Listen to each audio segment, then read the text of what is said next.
here we are. What's happening? What's happening? How are you guys doing? All right, so hi from Germany. Hola, Kiko. Sertãozinho.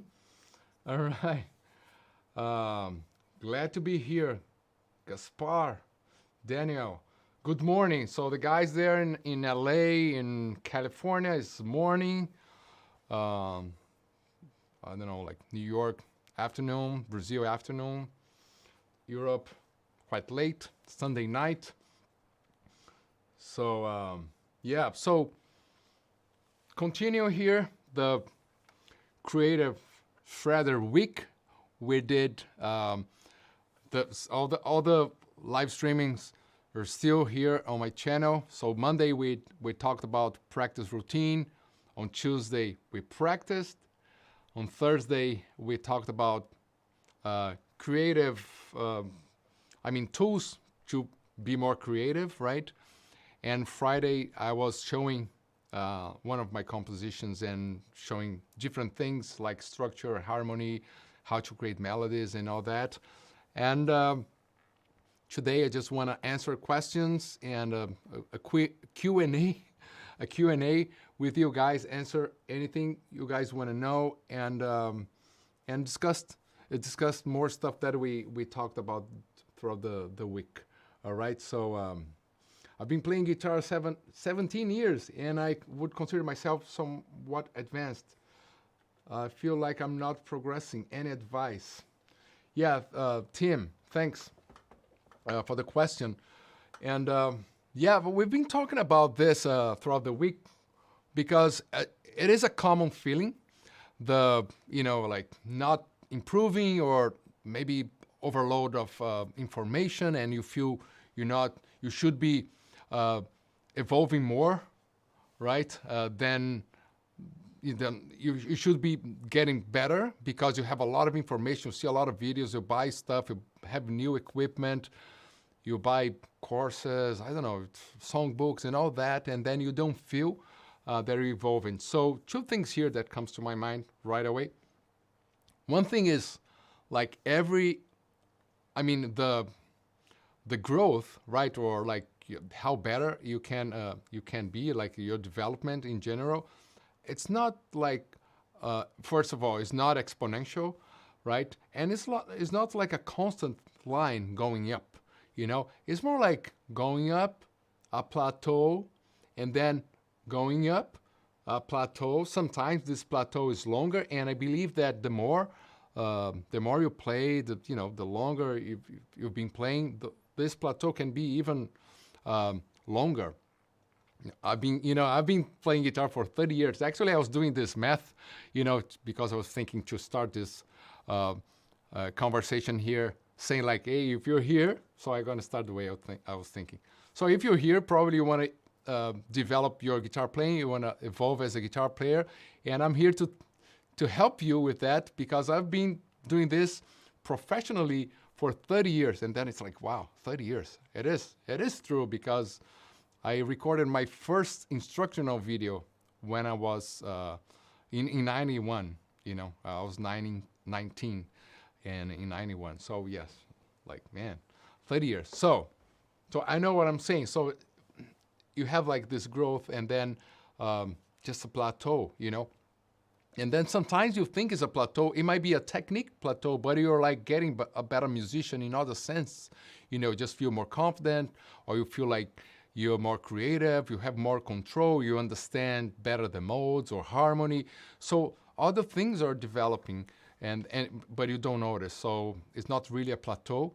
But in general, a growth or like a development, you have these plateaus. And during the plateaus is when you prove, then you're willing to take the effort and you putting effort to keep going, because then you have the next bump, and then another plateau, and then you keep doing, you keep working, organizing your thoughts, playing, practicing, and then another plateau, and then another bump, and then I think it's more like that's the way it goes, So that's one thing. So you have to be aware of that. The other thing is like how you practice.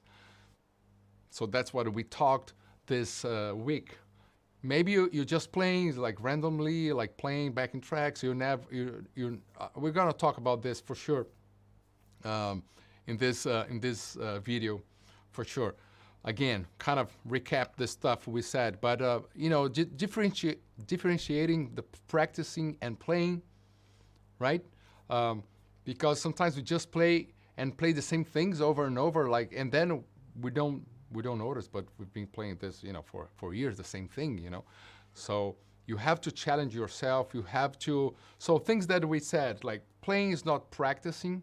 You have to play most of the time, but you have to dedicate a time for practicing. And practicing, I mean, deliberate practice, having a purpose, having a specific thing that you want to tackle, a specific technique, maybe only the right hand, maybe like sweep picking, maybe only arpeggios, like very specific, and you keep cycling those specific things, and being consistent. The key is to be consistent and with direction. Having somebody to guide you, and being consistent, and then you practice in the right way, and then of course you play. You enjoy music as well. What else we said about sometimes you just run up and down scales like mindless, and then you should be caring about the intervals, caring about the sounds, the perception, and how to create melodies and develop this as well. Another problem is you don't fix the problem, so you know that this passage or something's not great, but you keep playing the same way because, nobody's like, complaining, because you're playing at home. In my situation, it's a bit different because if I go on stage and I play and I start doing the same mistakes, people will point, oh, Kiko's not playing that solo. He's always kind of weird or whatever, wrong notes, or it's not exactly the same or something like that. So I have like, people pointing at me, my mistakes, and also, but I have to be conscious about that as well, So try to fix the problems, because mainly when you play live, then it's so difficult to play 100% perfect. So you have to be like always going back and fixing the difficult things, and So that's the third one. Fourth one is like you have to know that consistency is the key. It's not like I will play Sunday many hours and that's okay. No, I have to play a bit every day. Every day, play sometimes doesn't happen. Like yesterday I didn't touch the guitar actually, and today I'm just playing right now. But in general, like every day you play something, connect with music.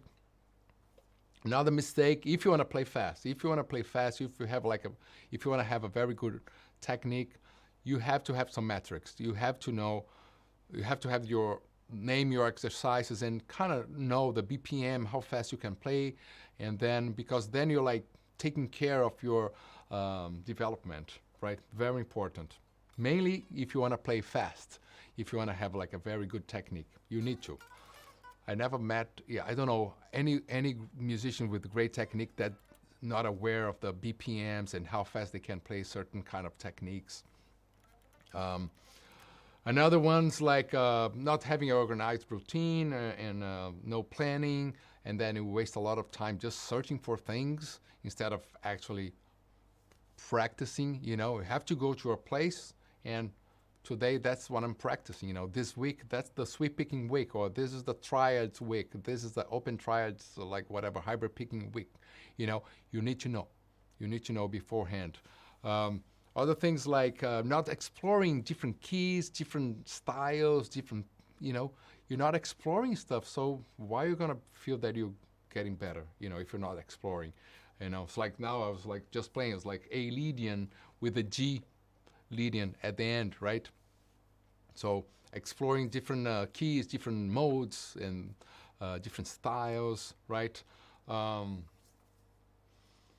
Another problem sometimes, like only focusing on equipment or only on technique and not developing your chords, harmony, creating melodies, structure of songs, and creating your own music and things like that, right? Other problem is like you go straight to some fancy names or difficult things that you think are difficult without knowing like some fundamental things. So I want to know like how to use sweep picking or tapping with sweep picking or something like that, but you don't have good intonation, band intonation, or you don't know yet how to have a good vibrato or like a normal alternate picking arpeggio thing, like go to, practice the fundamentals, or you're not yet aware of the, I don't know, the chord progressions for the modes, but you're already asking about, I don't know, like negative harmony or Neapolitan chord or something like that. Fancy names, cool stuff to know, but you have to have a strong foundation, and you have to be not only knowing, but applying, being able to create songs and to understand those fundamental things so you can go further. So, well, here I just label 9 things that we talked throughout this week. So if you didn't have the chance to watch the other ones, go there and watch all the live streams. A lot of hours actually, but I know it's fun. It's fun. A lot of good stuff, I hope. And yeah, so let me read what you guys are saying here. I can play a bit. So it's good to play the Lydium thing, right? So like, let's say you're gonna practice. I just commented, so I will show. So A Lydian. So every time you have 2 major chords. So A and B, so that's A Lydian. And then, but then after I play the G chord, so that means that then suddenly this A becomes a mixolydian, and or the G is a Lydian. So it's A Lydian and suddenly a G Lydian.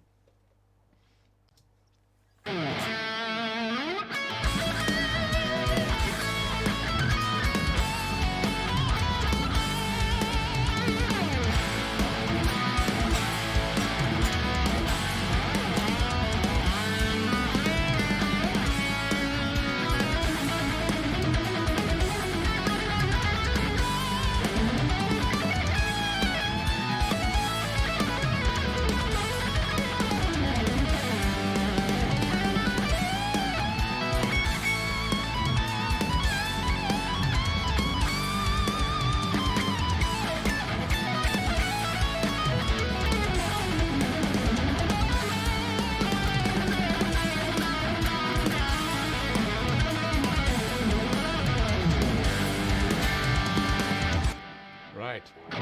I forgot that was a F sharp. Yeah. Anyways, so let me read a bit what you guys are saying here, because there was one answer actually. Oops. Sorry. Do you keep action of your guitar as low as possible? I think you're. This guitar has a pretty low action. But it's not. Wouldn't be. It's okay to do this. Actually, it's quite low. It's comfortable to play at home. I'm not at home, but at home kind of thing. Not on stage. On stage, I have a higher action because I play harder, and then a lot of rhythm guitar, so this is not great. A lot of noise for rhythm guitar, so it's a bit harder to play solos live, the setup, the action, but I don't know, the energy, the whole thing, it's fine, But, and also because we play D standard, so the whole reference kind of changes, D standard, so it feels a different string, so different gauge. So it's 1052, here is 1046. Standard tuning, so live is 1052. This standard, so this already changes, so I put the action a bit higher, and also like the height of the guitar, which that changes a lot, the feeling and the whole thing, so it's lower. So it's almost like a different, it's the same guitar, right? Ibanez is the same guitar, but it's a different overall it's a very different feeling. You know, at least the guitar is the same, the neck is the same, and I really like the neck of my guitar. So yeah, so I think it was a okay answer, right? Yeah. All right. How many guitars do you own? I don't know. I have some, not a lot. Some guitars. I have some there in some guitars here. I don't know, like 20 in Helsinki. It's not a lot. Maybe more. I don't know. Some in Megadeth, maybe like I don't know 10 there or 12, I guess. And some in Brazil. And yeah. I sold some guitars and some stuff. I gave some guitars as well, and I had like, I don't know. Sometimes gets too many guitars, you know. Like I had at some point I had like 60 or 70 guitars, so I thought it was too much. All right. Let me read some other stuff. Do you know the note of the harmonic? I don't know what you're talking about. I looked at, but never understood the placement. You mean the harmonic? I don't know if you're talking about the harmonic minor scale or something like that, or like the harmonics. So I don't know. So let me know. All right. So.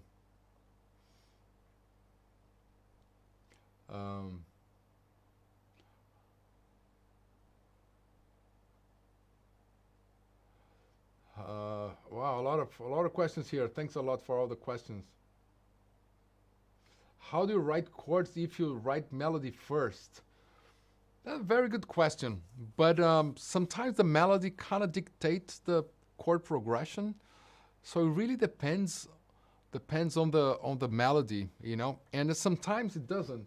I mean, let me put just a second.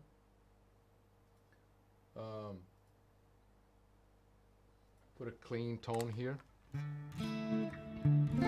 So it depends on the melody. So this melody here. So it's really based on the chords, right? It's only chord tones, like, but it could be only the chord.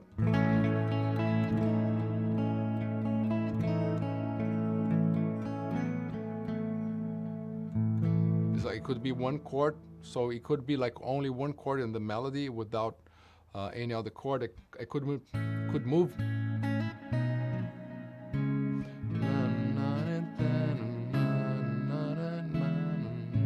So I could change the chords as well. So, I mean, that would be a long answer, but it really depends on the case, because sometimes you can have like one melody. I mean, one note, and change the chords.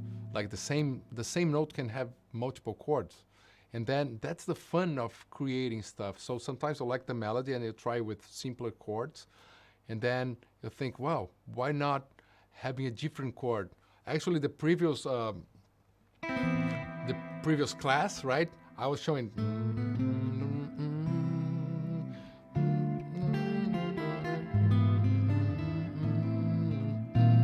So when I play the F, could be a D minor, could be any other note, but I decided to have this surprise chord, the B flat.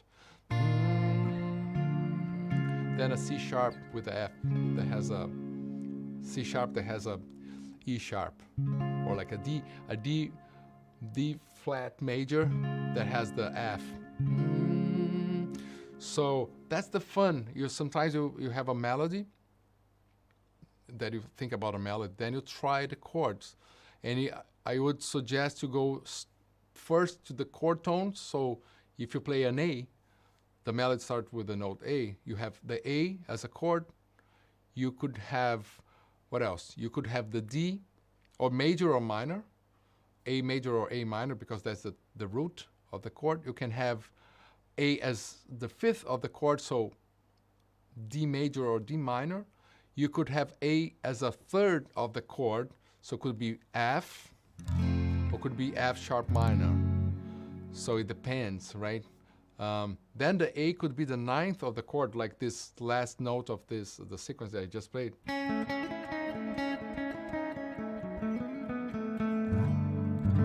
Is a G with the 9.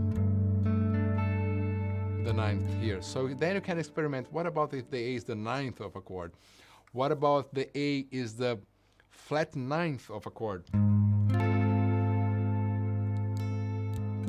Now it's more surprising stuff. But this is like a long conversation because you could try the 12 chords over one note and see what happens. You have like beautiful chords and you have not ugly, but interesting. So in music you have beautiful and interesting, or like surprising, you know.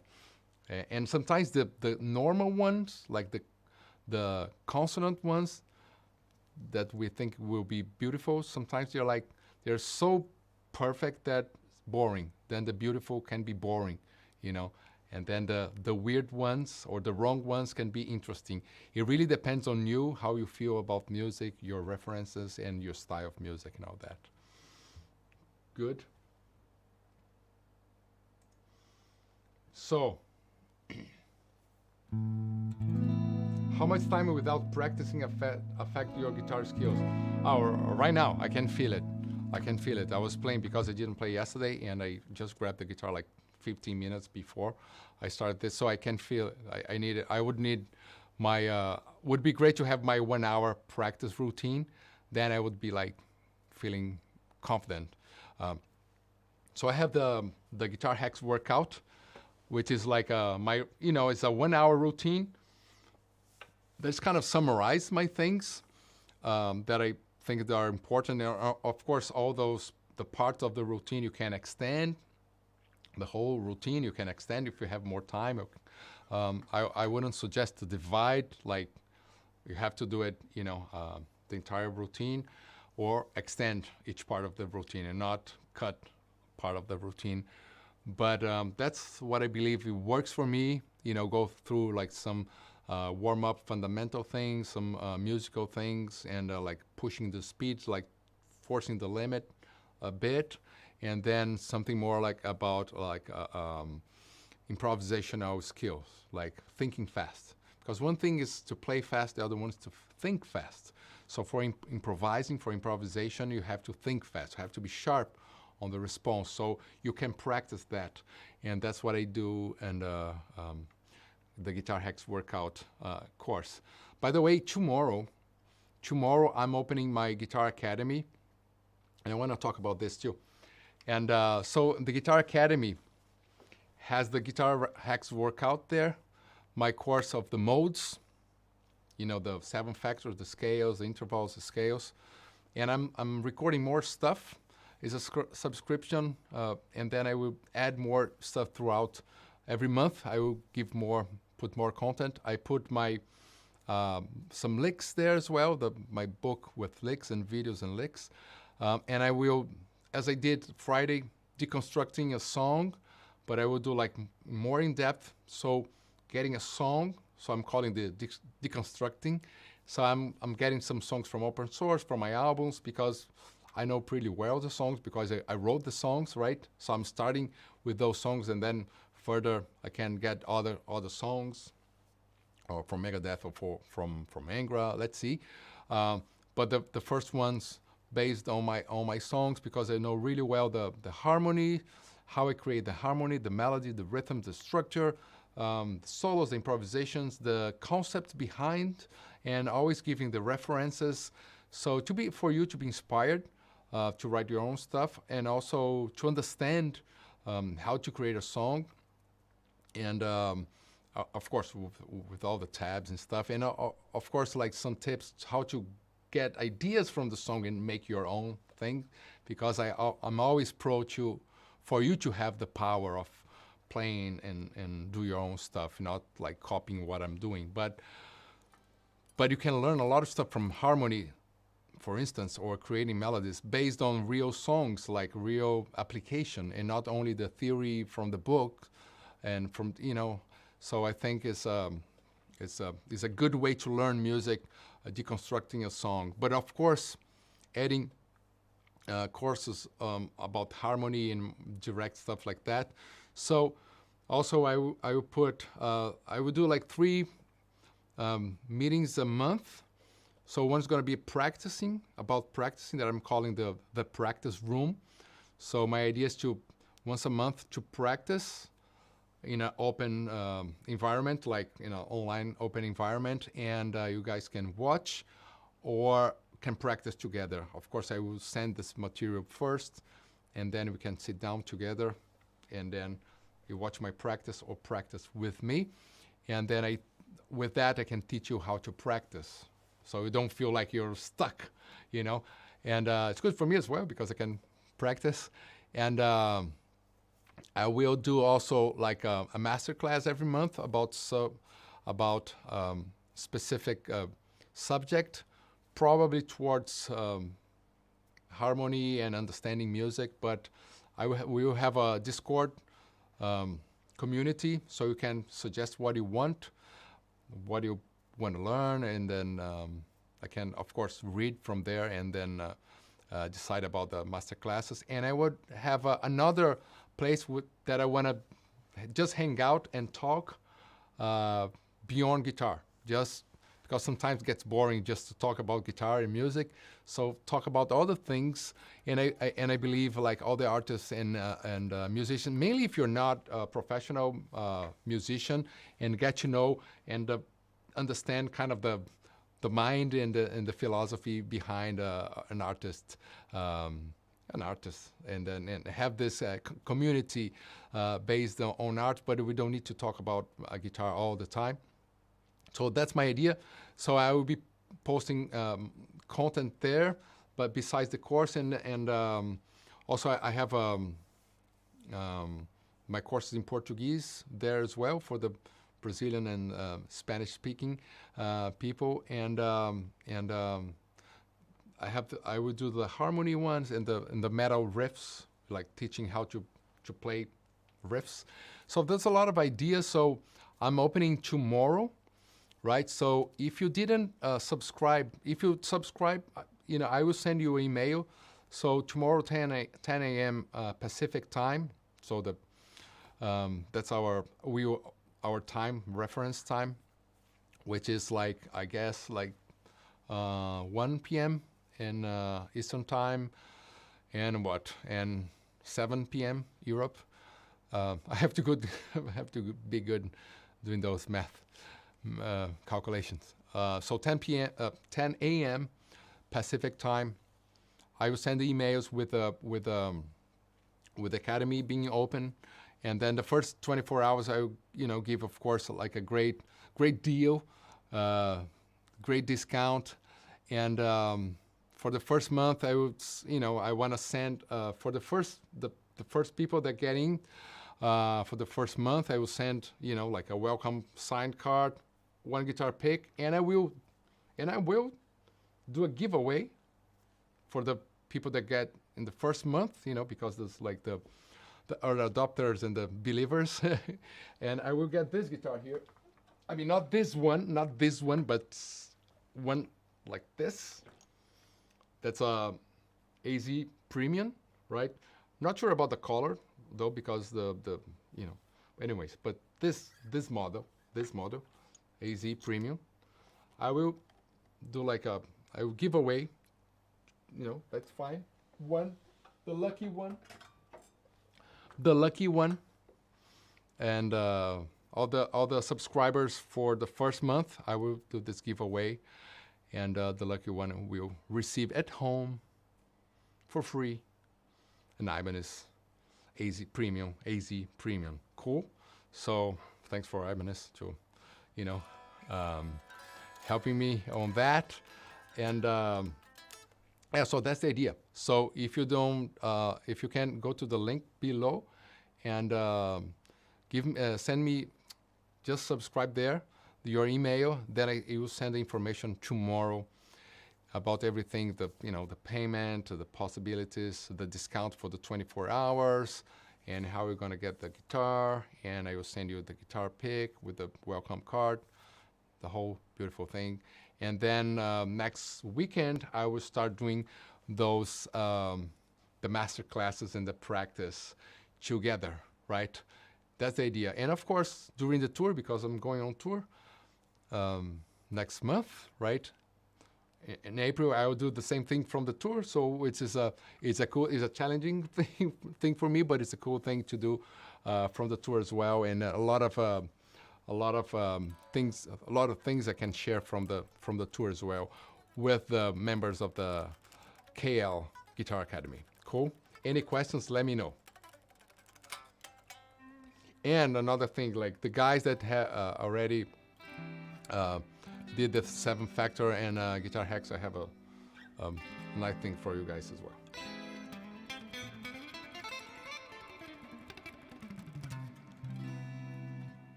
So let me read here.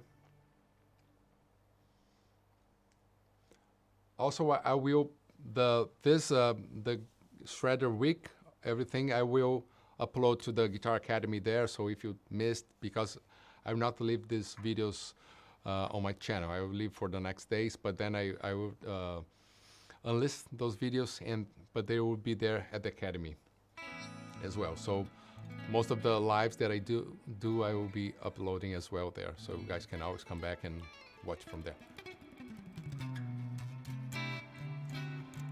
The giveaways international, yes. Well, so far, Ibanez said no problem. Hopefully, some countries sometimes they're tricky, but hopefully we'll figure out how to do it. Ibanez normally they have a good distribution everywhere. So unless in your country that doesn't have any Ibanez distribution or something like that, but let's see. I think it's like a problem at a time. But it should be all good. Should be all good. But it's not U.S. only. Okay. Sometimes people do like giveaways U.S. only because it is easier.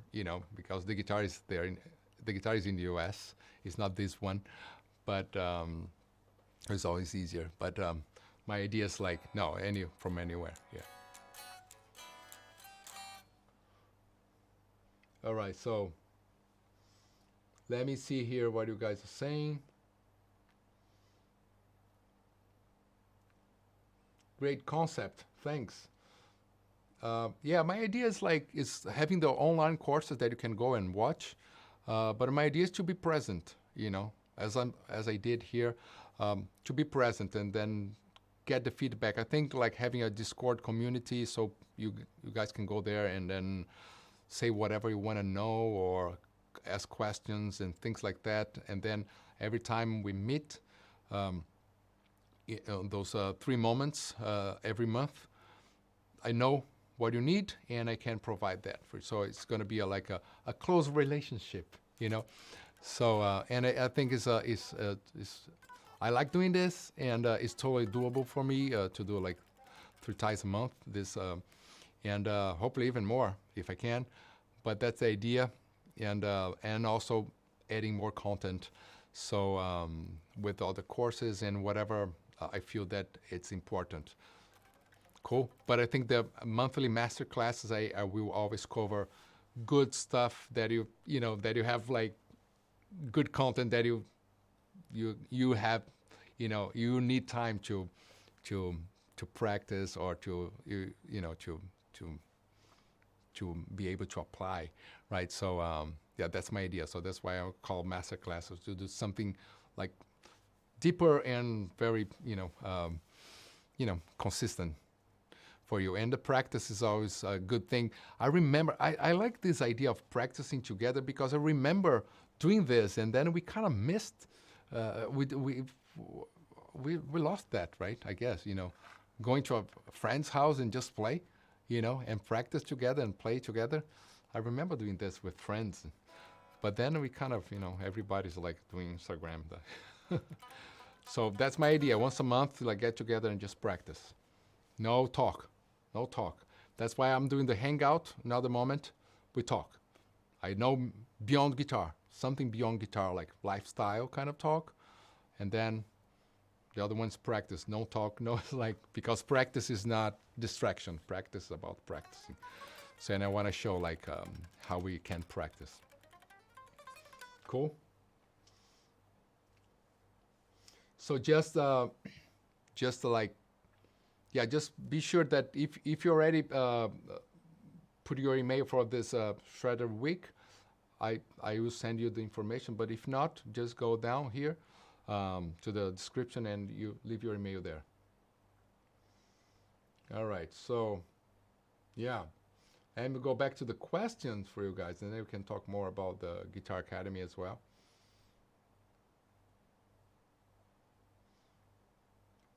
Will you teach the modes in your courses? Yes.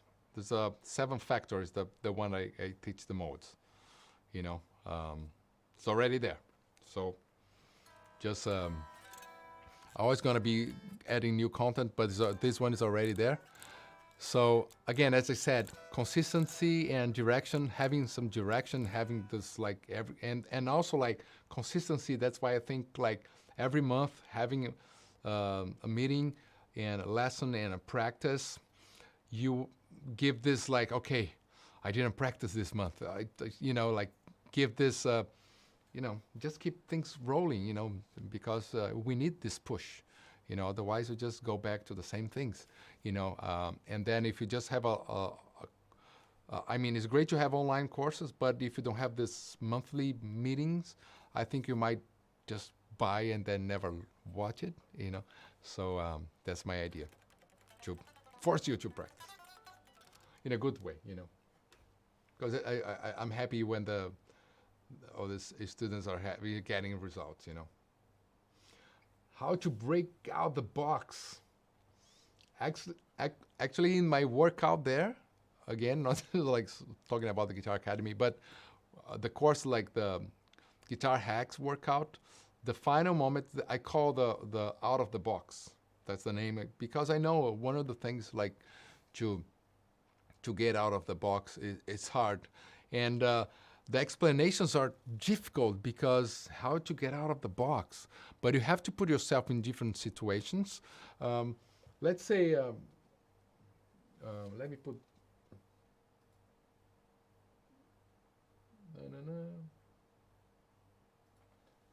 Back to the. So this is not the out of the box exercise, but one thing that you can do is just like, and nobody does that, I guess. I mean, it's like just start playing different keys.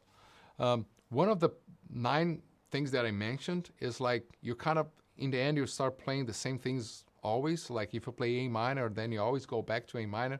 And then you complain, I'm always playing A minor. But you never try to play in another key, even if it's just a pentatonic. Because in the end, you know, you know what you need to do, but you don't do it, you know. So one thing would be just choose a chord like F minor. Sorry, I have to put the pedal here, otherwise, you know, I have the keyboard here.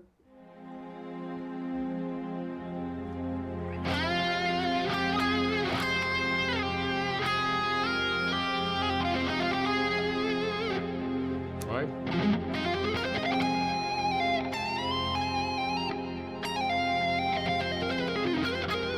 Then you can try the modes.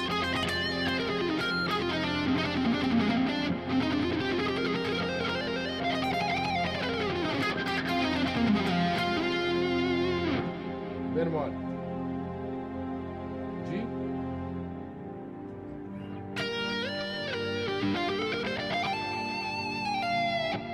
Or C sharp? Mixolydian.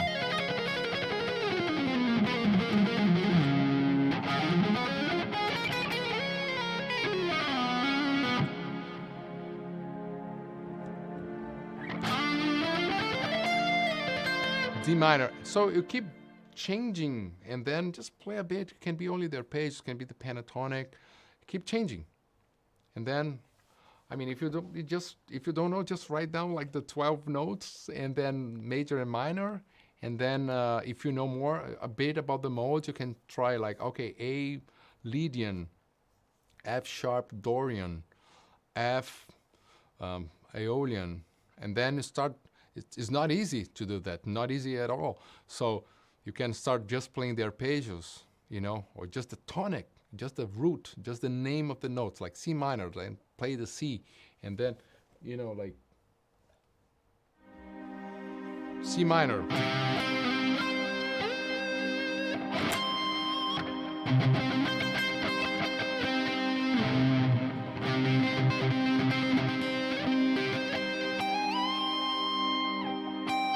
Then the arpeggio. Right?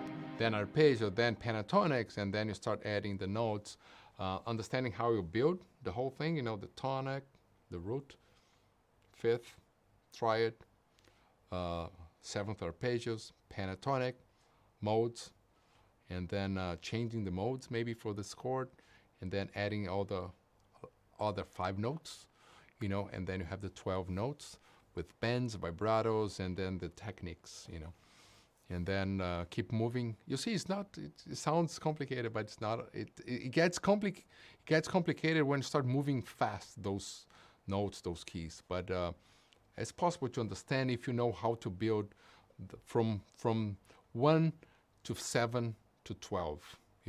1, 2, 3, 5, 7, 12, and then. And slowly, you have your life to learn this, And then playing only triads is already fun. It's beautiful, only triads. And then if you play pentatonics, already amazing. You have the whole rock history using pentatonics.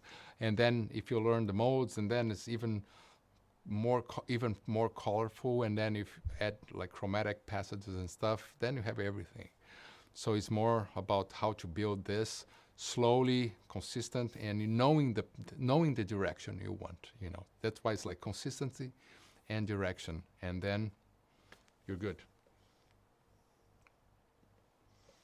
And then you're out of the box. That was my answer.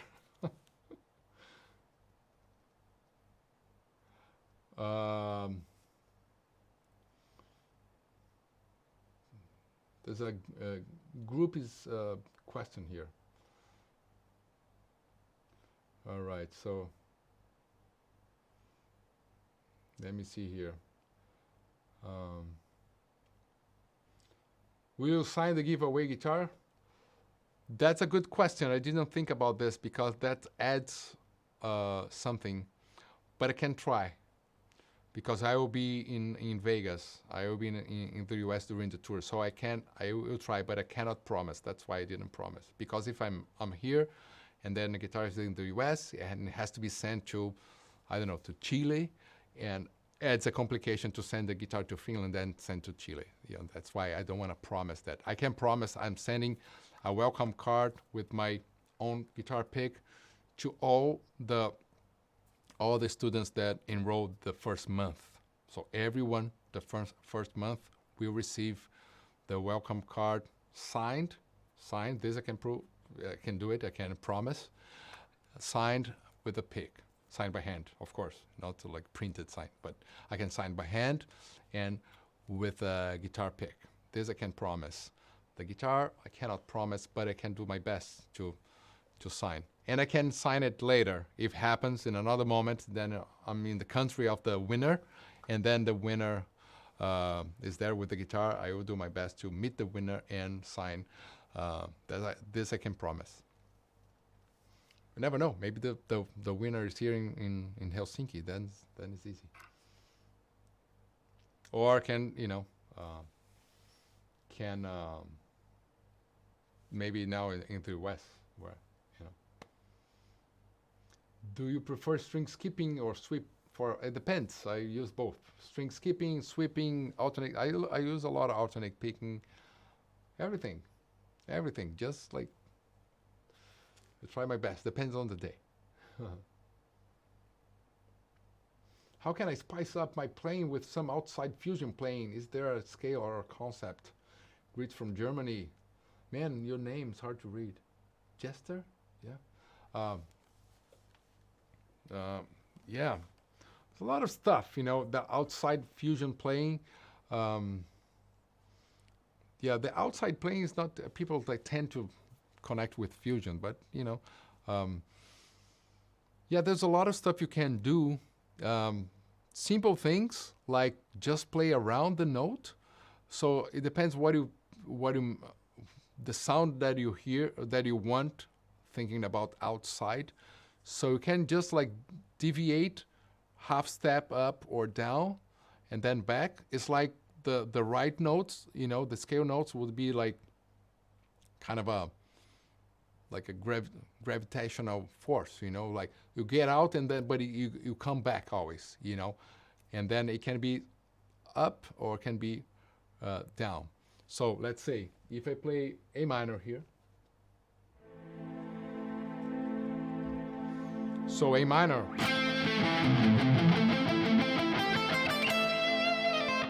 Right?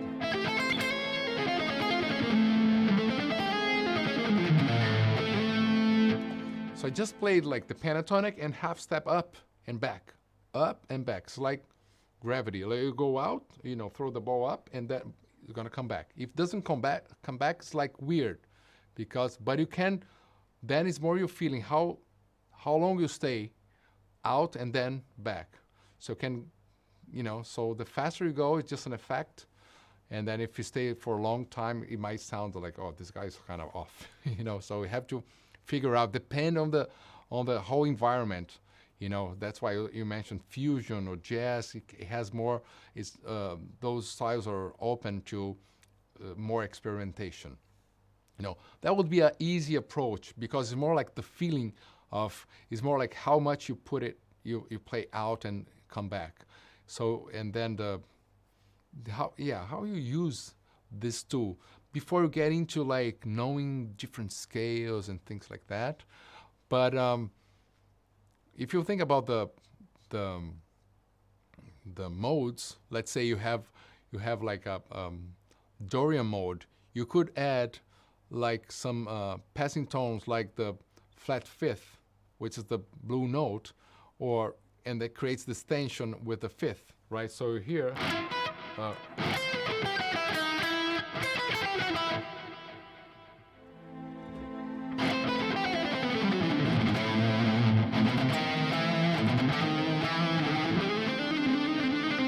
it sounds bluesy, right?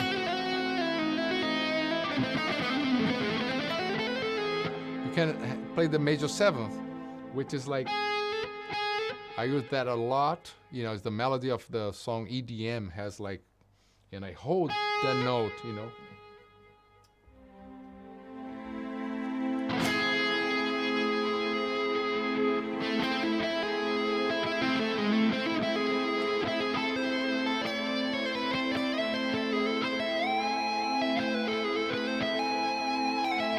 So it's the major seventh. So it's a minor chord with the major seventh. So the major seventh creates this tension, and then again, like gravity pulls to the octave, to the note A. There's a scale, like with that note, which is the melodic minor, right? So sorry. So the melodic minor, but I mean you can practice scales, but you can just think like easy, just like deviate and come back and see if you feel something that, I like that sound or not, I need some water. Yeah, I can read.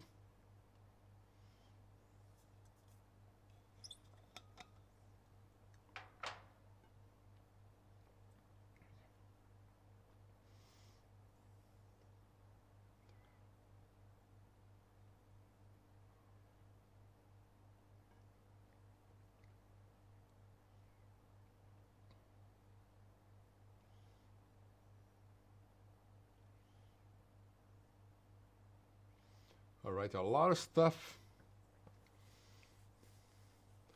Do I use symmetric scales such as, yeah, I use the hexaphonic, the whole tone scale, the diminished dominant scale.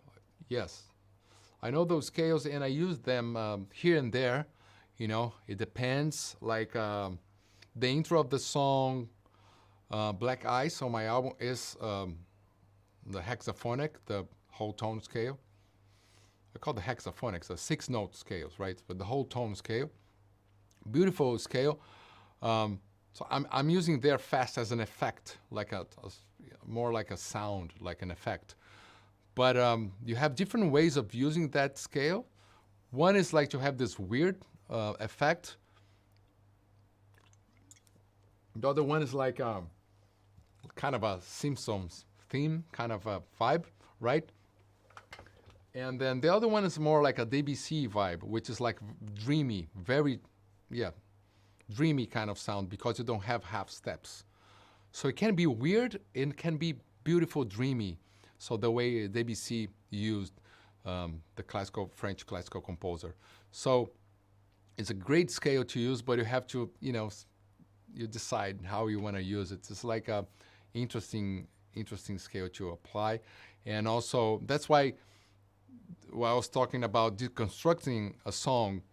And so sometimes you can use a scale for a specific purpose. It's not the only way to use that scale, And I think the whole tone is one of the, is like a very clear case because you can use to sound weird, like.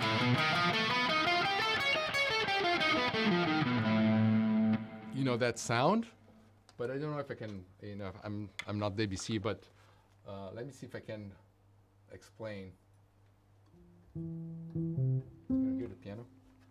So that more dreamy sound.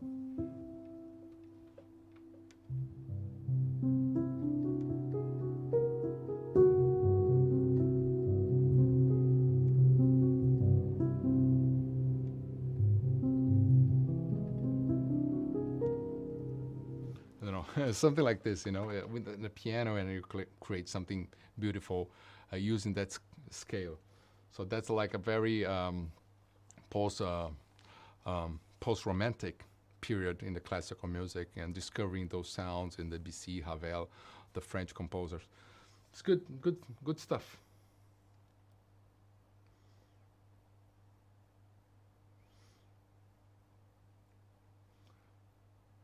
Symphony of Deconstruction, that's a good name, but yeah.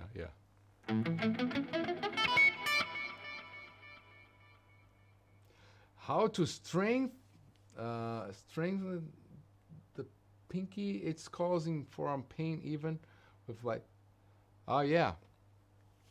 Pinky, man, it's like just, something you have to practice. But, like if you do any exercise like this,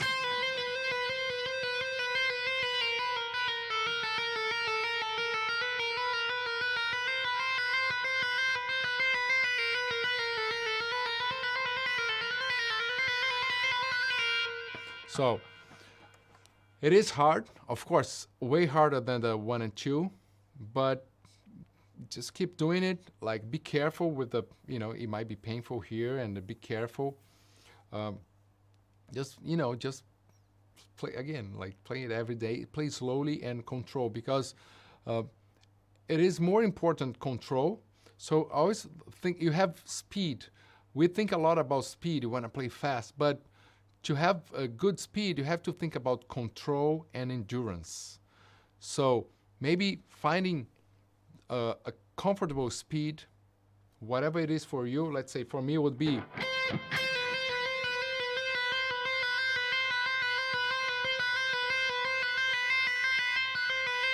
So now it's like, can I have a good control, the tempo control, and can I play this for a long time so I can practice the endurance?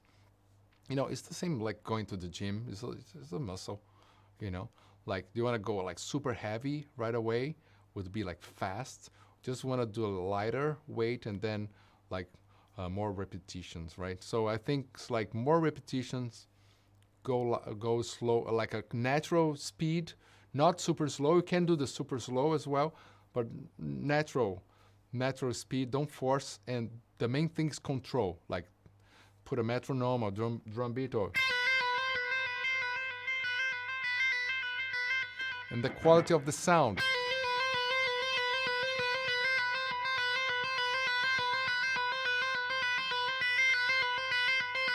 You try not to lose that, and then of course you don't need to do only this. You can do 1 and 2, 1 and 3, 1 and 4, 2 and 4.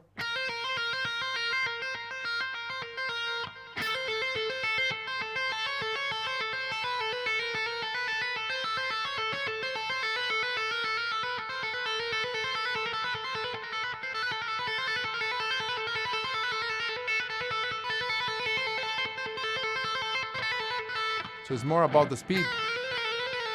I mean, sorry, more about the consistency and the accuracy.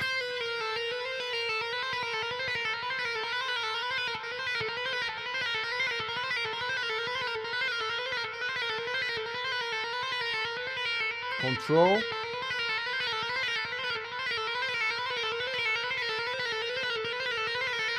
And endurance, right? Because this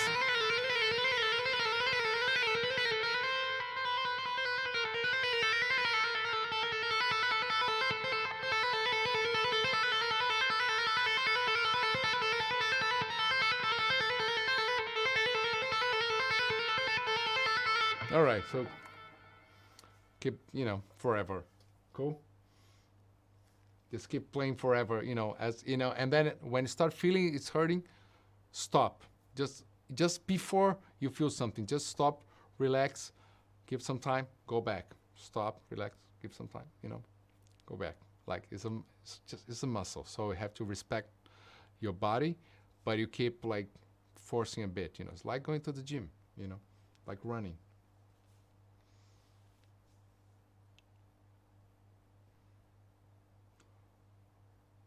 All right, so let me see here.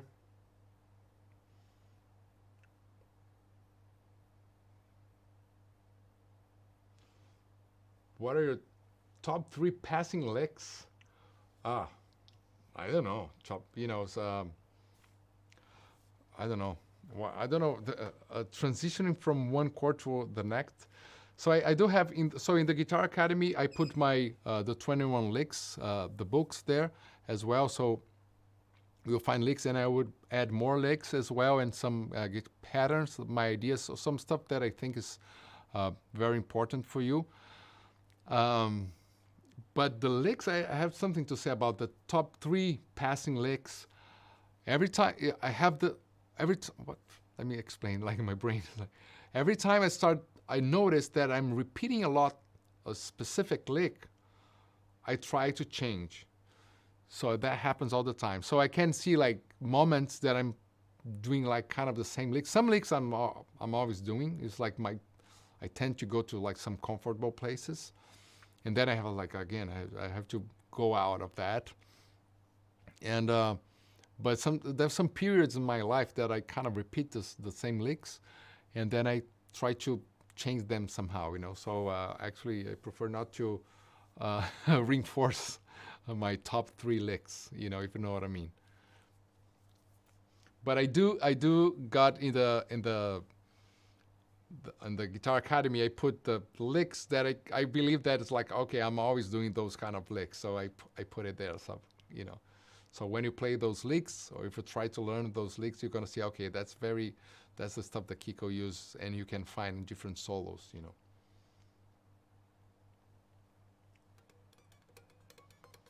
All right. Do you work out your forearms at the gym? Fabio Di Luca. Yeah, that's a cool thing to talk. That's when you talk about. I said in the Guitar Academy to have like a hangout, like anything beyond guitar. So it's kind of related to music, but that would be like, a gym talk. Those like exercise for the forearm like this, I don't do it. I'm always kind of afraid of forcing too much, but I kind of know the pain already, and so I'm yeah, I do train. I do train, my arm and the grip.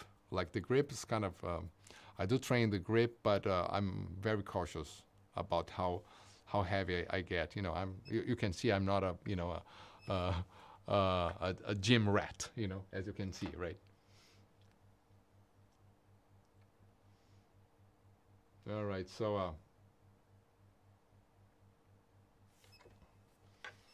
all right, so yeah, let me just improvise something here. Any questions about improvisation music or something, so I can play a bit before we close this, or not? We can stay here forever.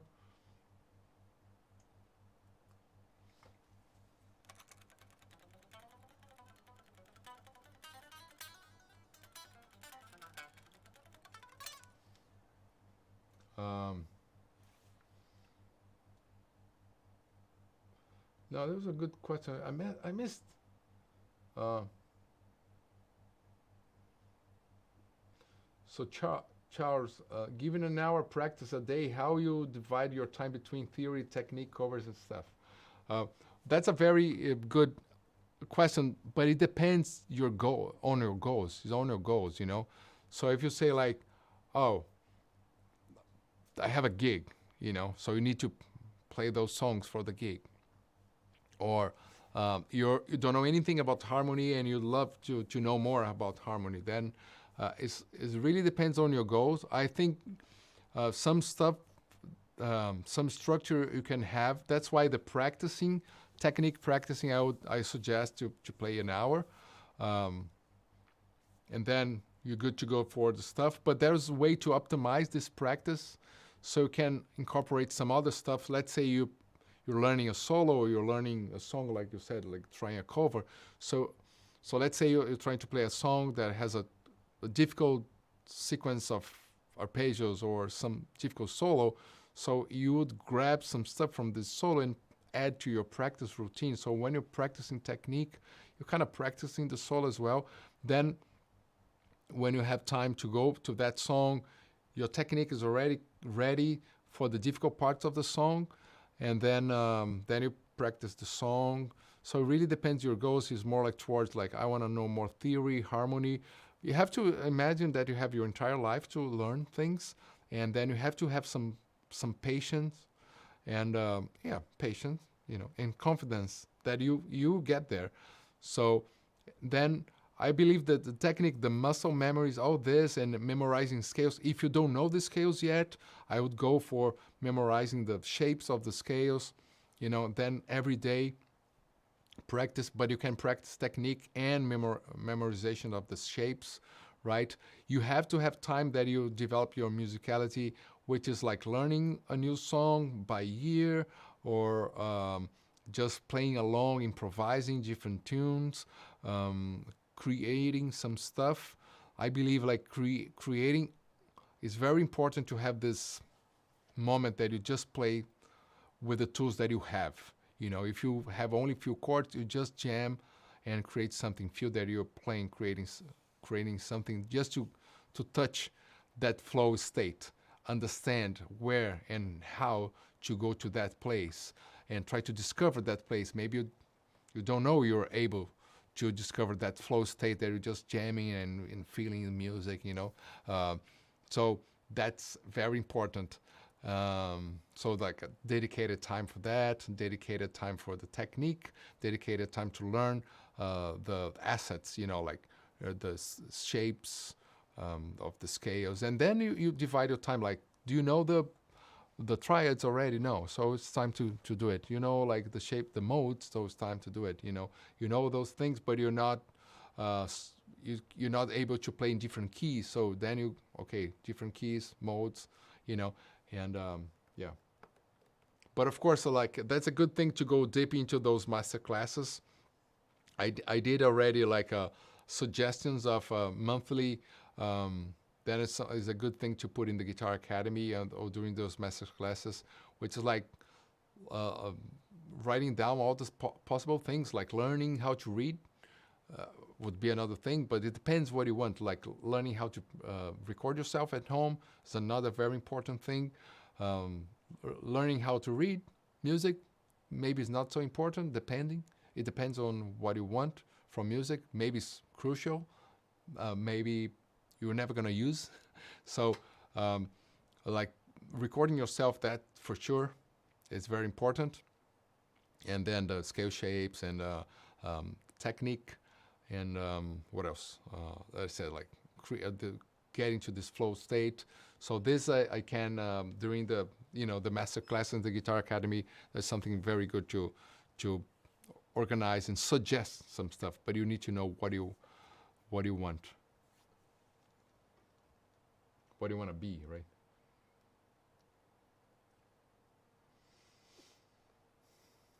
So, can you share with us some of your solo sounds? That's a yeah. Well, now I'm using the Neuro DSP, And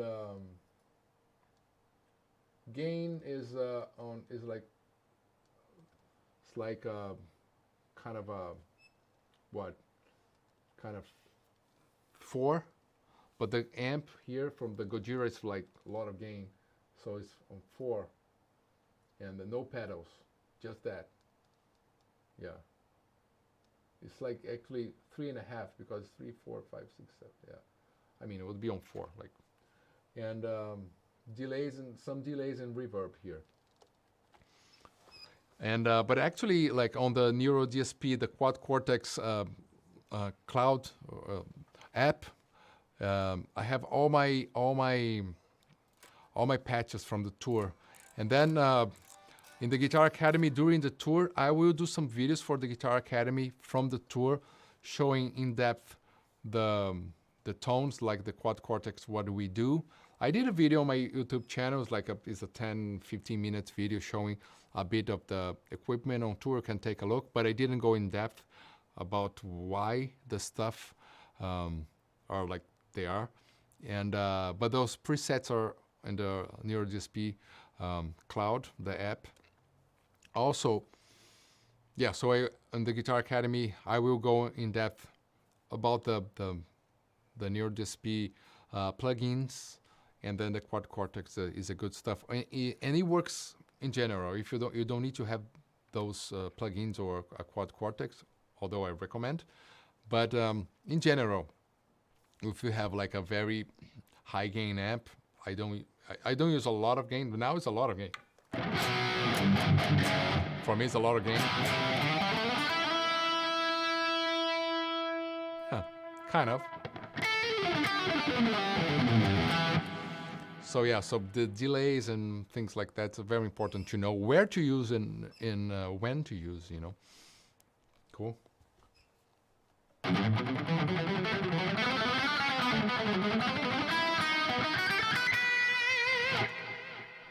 All right, so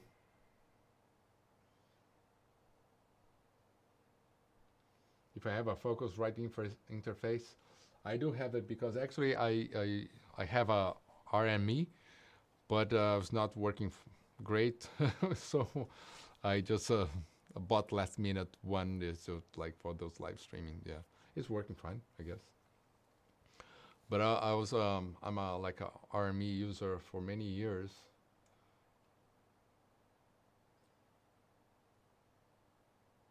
All right, so I'm just, yeah. Are you just plugged straight in? Yes. Yes. How much time do you invest writing music? How do you deal with recording ideas that catch you by surprise? Writing music is like, again, so the flow state, kind of like getting into whatever, creating something. I try to do it not on a daily basis, but a lot. Like when I'm at home. On tour, not much, but always, yeah, but almost in a daily basis too. At least when I play, I just start playing something. I don't play the songs, you know. I rather play something else, you know. So I think it develops my brain as well, how, you know, how fast I can think about things and creativity and all that. And then I play the songs live on stage, you know. I feel that I play better on stage if I don't play the songs, believe it or not. If I just play stuff, if I play things, and if I know the songs, of course, you know, I just feel better creating or just improvising over different things. That's why I like some of the videos backstage. If you know, sometimes I'm playing all the stuff, it feels good. And then, you know, it's a great way to warm up as well. So I dedicate this time for the flow state, kind of almost on a daily basis, you know. Sometimes it's 10 minutes, you know, just a bit, you know, just a bit, yeah. So when it's the time for composing an album comes, it's like I'm trying to gather all those ideas together and putting together. Then I might spend hours, and then I might dedicate like a week or two just to put together, just make it like a proper demos, and then that's a lot of hours. Yeah. So then I don't practice much because I'm already into the song writing or the recording the ideas. Then I'm playing sometimes like completely like keyboard stuff, pads, and I don't touch the guitar. But I feel comfortable because I'm doing music. I'm doing my music. I'm exercising my musicality anyways, you know. So it's not about only the technique. So yeah. So I think it was a decent answer. All right, Slopzor, how do you personally use modulations with chord changes in song without the obvious shift? Well, just like Friday, I did this. I was showing the I was showing the song Du Monde. That in the chorus, I go from A minor. I mean, the song is in D minor, then the chorus is A minor, and I add a B flat chord, and I add a C sharp major chord, you know, during the chorus. So I'm not transposing the adding and just borrowing chords from other modes. I would say that's the way I see it, and that's the in the Guitar Academy.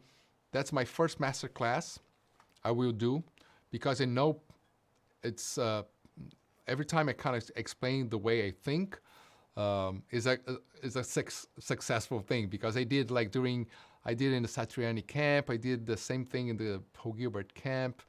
I didn't feel situations explain the way I think and I borrow chords, and I always people seems to like, and then knowing that I always had a good result with that, I will do my first master class in the academy next week.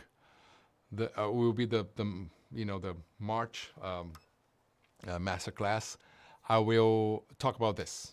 Yeah, so join us there, the Kiko Loureiro Guitar Academy, and or it's funny like my name. People you know I can Loureiro, the Americans maybe Loureiro. The New York guys call me Loureiro or Loureiro, the French, or Loureiro, the Mexicans. Or Loureiro in Portuguese. I guess in Brazilian Portuguese. Loureiro, the German. Anyways, I don't know why I'm saying that.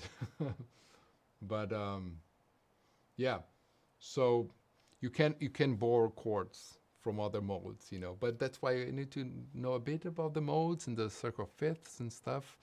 If you want to go theory, otherwise you just try. You know, you have 12. Yeah, I mean, if you play. You have like 12 chords, major and minor, so 24. Just try, you know. It's not that you have like 1,000 options, you know. So just try, you know, the next chord. But there's some rules, some stuff to. If you know, it's much easier to make some interesting choices. Your guitar really sounds incredible today. Oh, thank you. Actually, it's like exactly the same. You know, the same stuff that I had in the other day. All right, guys.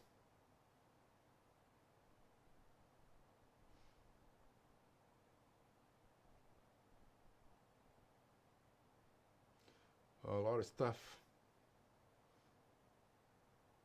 If I have a perfect pitch, no. Actually, today I tried. I was pretty. I heard a sound like a. And I was like, oh man, maybe this is an A. And then I tried. I was kind of close, but no, I don't have it. I kind of try to think about the, you know, like the open strings of the guitar. Sometimes I'm right, but it's something that you don't need to have that to be a musician. You know, you don't need to have that.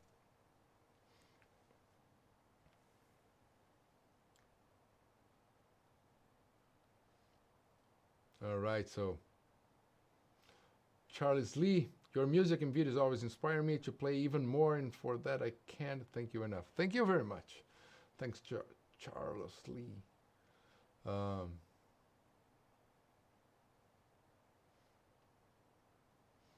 Um, this one I read a lot of stuff. Do you teach that stuff? The technique, I have some difficulties.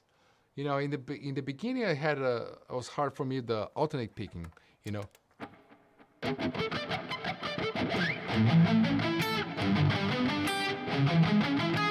You know, like the alternate picking was hard because I'm left-handed, and I felt I have this like Satriani kind of, you know. For me, it was easier to play the legatos. I guess because I'm left-handed. But then I was practicing a lot the alternate picking, and then I, you know, now it's good. It feels comfortable, really comfortable to play alternate picking. And then I, you know, started playing the sweep picking, and it was very hard as well. And it's always hard, you know.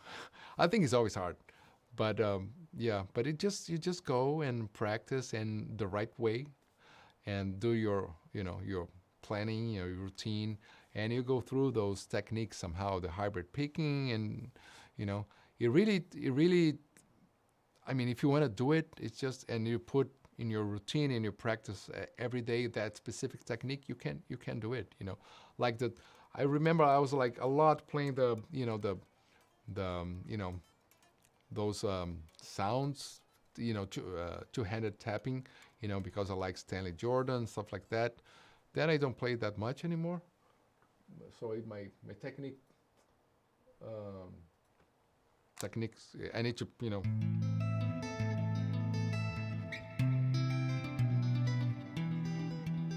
You know, like those. So I, you know, I don't practice this a lot, but there was a time I was playing more, and so any technique, even like, you know, 8 fingers tapping, everything's possible. You just have to, you know, but if you start practicing, you lose the technique.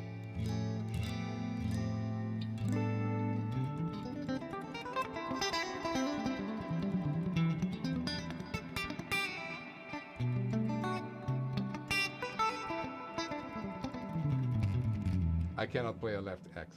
Yeah.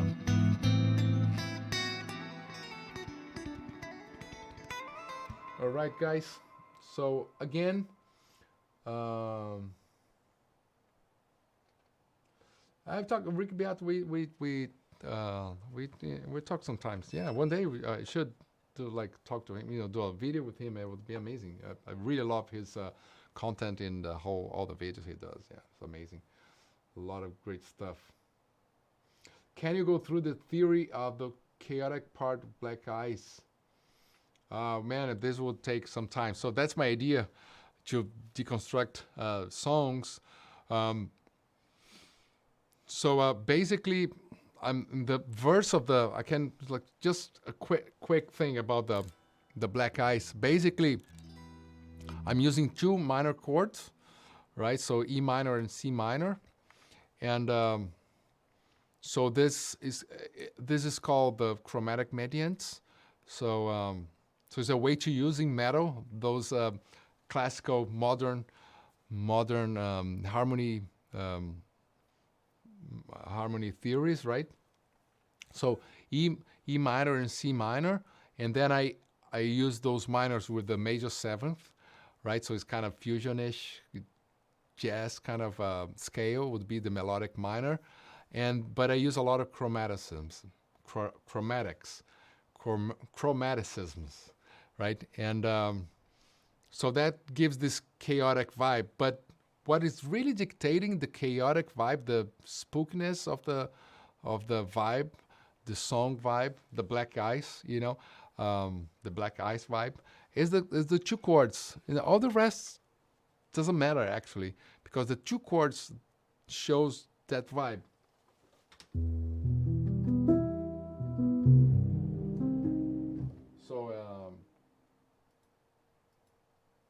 So E minor.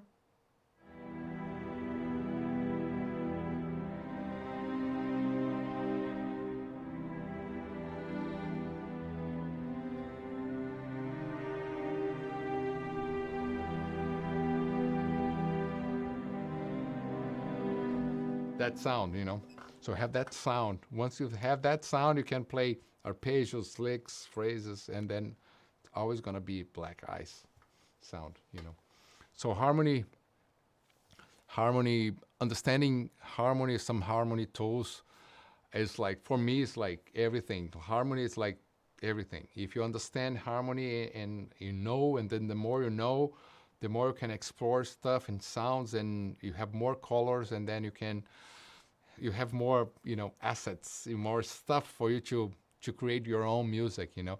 If you want to just play like A major and be happy, if you want, you can do like those minor chord changes and maybe create something like the song Black Ice, and then of course um, you can add like you know, heavy guitars or fast runs, but the layers, you know, the foundation is already giving the whole vibe of the song. That's what I believe. So harmony is very really important to understand, in my point of view.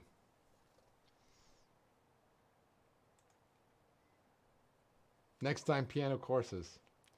I have an idea for the Guitar Academy. I don't know when I will be able to, because I want to add content constantly, but I do want to, at some point, not me, I do want some like basic piano stuff, like keyboards, so like some knowledge, so a guitar player can explore that a bit. If you have a keyboard, you know, to explore some sounds. I think is so important. It was so good for me learning how to play piano. Piano to create songs, to enjoy music, not to be like a virtuoso. I don't know how to play like arpeggio runs, or it's, you know, I know the scale, the chords and stuff. You know, sometimes I'm better, sometimes I don't play piano. When I'm on tour, I don't play at all, so I don't have the technique, but I do enjoy a lot playing piano. It helps me so much to do things like this, to discover sounds and to get out of the guitar and then focus on the music, you know, what the feeling, you know, and then you put like strings, or you put the pianos, you know, like sound, or any other synth sound. So it's really important. So I have this idea, I don't know when, but at some point, and of course, having the Discord community, we can see, I can ask if it's like, is this a thing that people like or not? But I believe like having the basic stuff would be cool, you know, like a bit of a keyboard piano for guitarists, you know. That's an idea, because for me it was so good. And of course, if you get into it, then you go for piano courses and get a piano teacher and go for it, you know. But I believe is an important thing. And then I can show how I also can show how I do it, you know, my level, and then for what I use. So having the Kiko Guitar Academy, it might be not only about guitar, also about acoustic guitar, you know, the classical guitar. I wanna bring. I have already a person to bring to give some lessons because it's like a proper classical player, but I want to show my approach to classical guitar as well, because I believe is another instrument that you can have, you know, around, and you can, you know, a lot of songs are composed using the acoustic guitar. So that's ideas that I will apply slowly in the Guitar Academy. You know, the acoustic guitar, like kind of piano, and of course, like how to get a tone. You know, some questions about guitar tone and how I you know, create things. Of course, like how I, you know, create my songs or edit drums or create drums. But that's next, so many things, right? But the idea, I repeat here. Let me read a bit. All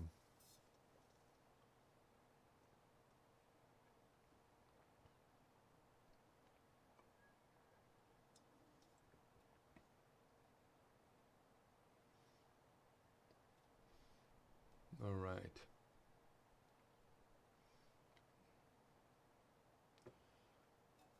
Ninth chord, yeah, yeah. When did you begin understanding music? When did you mix two scales? When did you mix two scales? When I well, understanding music is a process, you know. You have some aha moments, but I was very curious in the beginning about harmony and understanding. So in the beginning, I'm talking about 16 years old, you know. After learning some scales, and I didn't understand the modes. It was like very complicated. I didn't understand, and slowly I was like trying to. I remember buying some books, and learning about theory and chords and analysis and how to why one chord follows the other chords and things like that. Chord progressions in general. So I started understanding.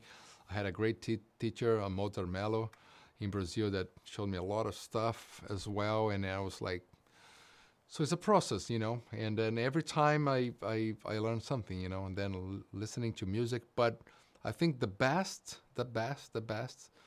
is writing music, because when you write music, you connect that sound to what you want to say, to your feelings, whatever you feel at the moment, and then you feel good playing that one chord, and then you start understanding the colors and how this affects you.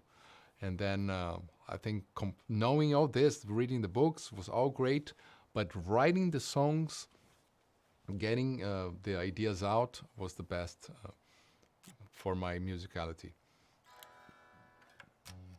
Good stuff. You guys talking about Dragon Force? It's Herman Lee, great guy, love him.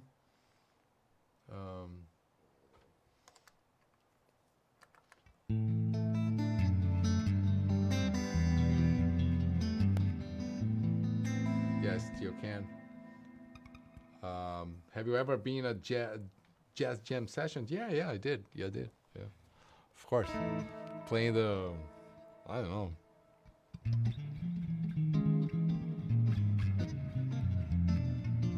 Right?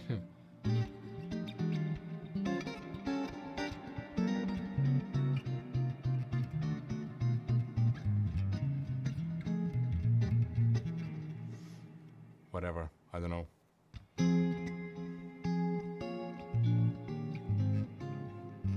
have to practice. I should practice. Yeah, but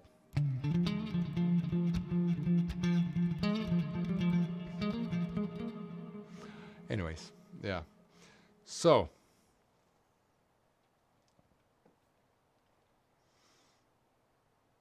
all right. So, yeah. Good stuff. Thanks a lot for all the questions. A lot of stuff. It's hard to follow everything here. And yes, a lot of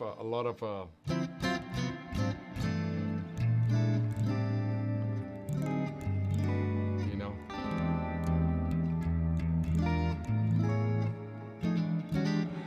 So again, thanks a lot. How to practice? It's a lot of questions. They're never ending, never ending. So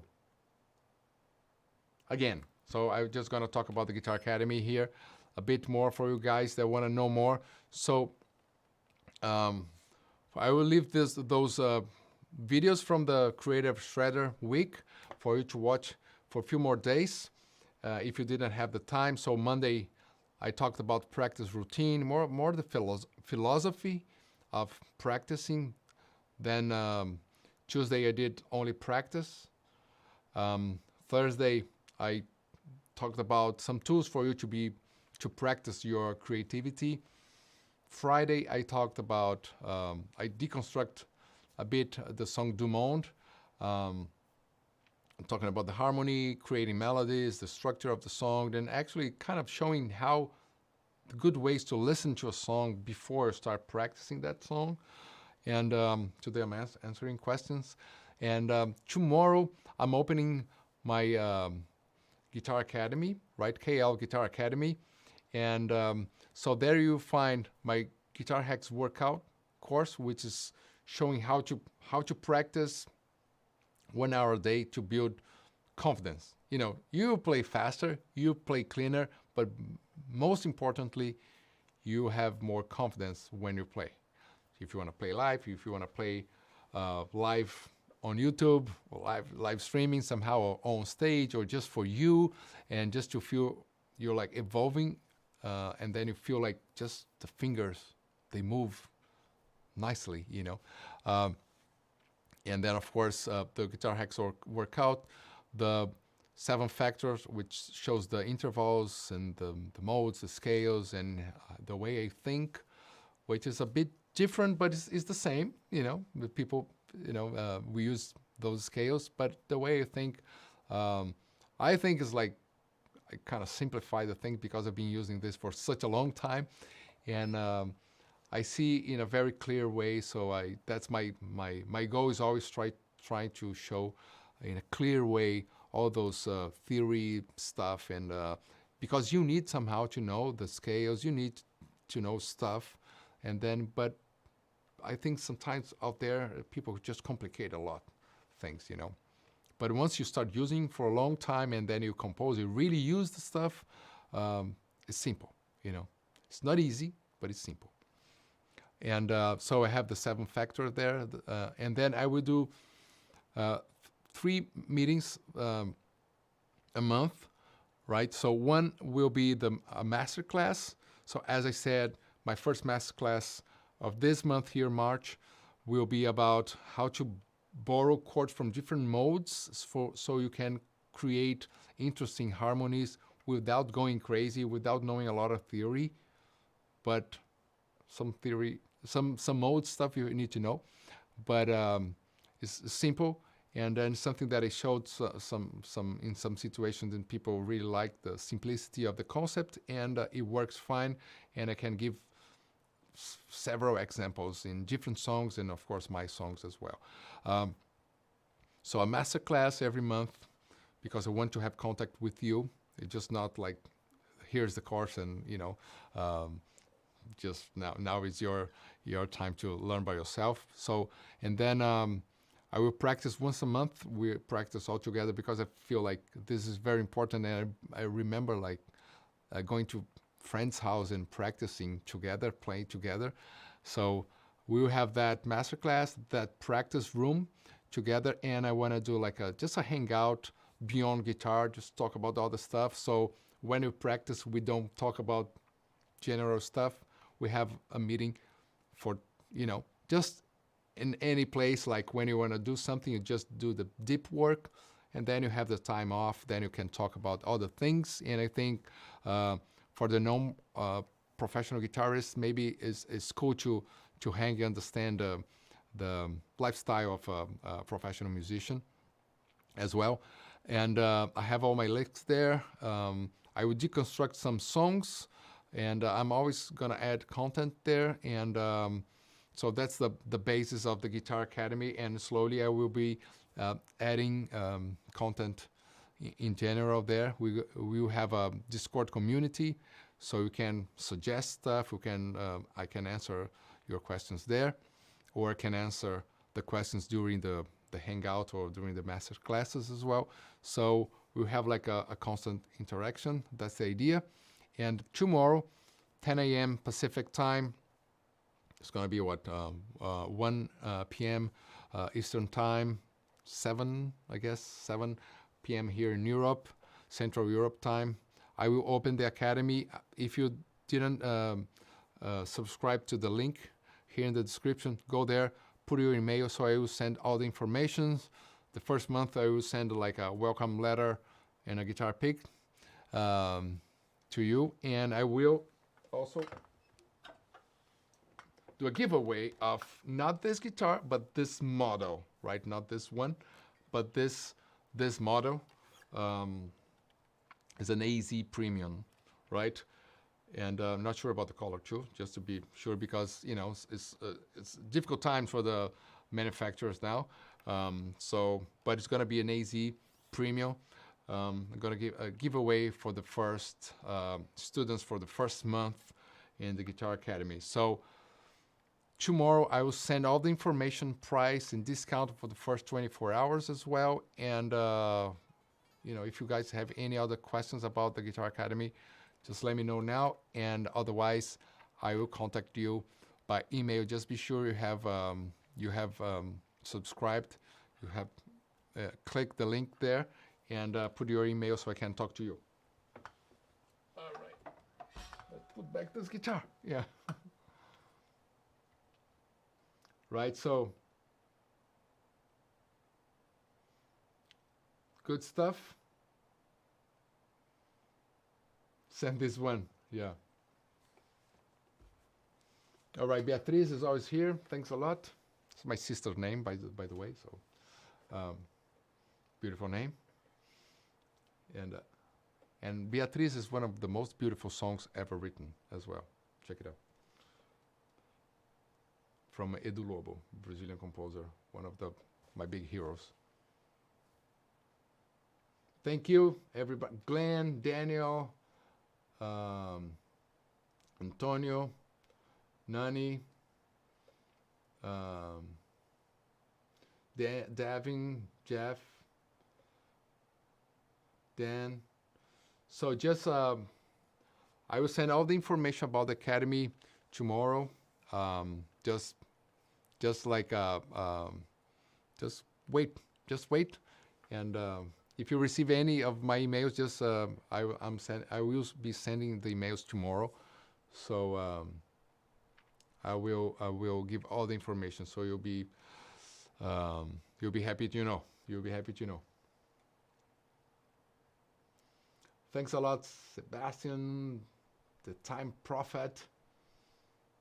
Thank you, everyone. Enjoy your Sunday. And yeah, thanks a lot for this amazing week. Pretty intense, you know, for me to do like late night live streamings, but it's cool. I really enjoy and appreciate all the you guys asking questions and sending a good vibe here. And all right, so take care. And actually, next month, going to the US. First concert in Vegas, April 9th.